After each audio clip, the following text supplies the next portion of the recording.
पंजाब और हरियाणा हाईकोर्ट में वीरवार सुबह उस समय हड़कंप मच गया जब बार एसोसिएशन को एक ईमेल के माध्यम से बम की धमकी मिली। जैसे ही यह सूचना मिली, हाईकोर्ट परिसर में अफरा तफरी मच गई। तुरंत ही सुरक्षा एजेंसियों को सूचित किया गया और अदालत परिसर को खाली कराया गया। हाईकोर्ट बार एसोसिएशन के सचिव गगनदीप जम्मू द्वारा वकीलों और कर्मचारियों के लिए एक नोटिस जारी किया गया, जिसमें सभी से सतर्क रहने और कोर्ट रूम खाली करने की अपील की गई। उन्होंने स्पष्ट किया, हमें बम की धमकी मिली है। जैसे ही हमें संदेश मिला, हमने वकीलों और कर्मचारियों से न्यायालय खाली करने का अनुरोध किया। सुरक्षा को ध्यान में रखते हुए अदालती कार्यवाही को दोपहर 2 बजे तक स्थगित कर दिया गया है।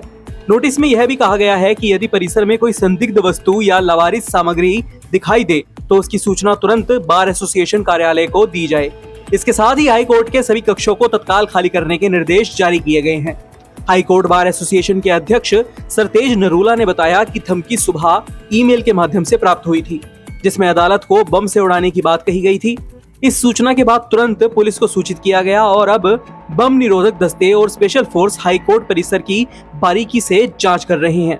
सरतेज नरूला ने कहा कि आज के लिए हाईकोर्ट का कामकाज फिलहाल पूरी तरह से रोका गया है। लंच के बाद यानी दोपहर 2 बजे पुलिस जांच पूरी होने के बाद ही कार्यवाही फिर से शुरू की जाएगी। इस वक्त बम निरोधक दस्ता मौके पर पहुंच चुका है। पूरे कोर्ट परिसर की तलाशी की जा रही है। सभी कर्मचारियों और वकीलों को बाहर निकाल दिया गया है। कोर्ट की कार्यवाही को दोपहर 2 बजे तक के लिए स्थगित कर दिया गया है और सुरक्षा बलों की तैनाती बढ़ा दी गई है।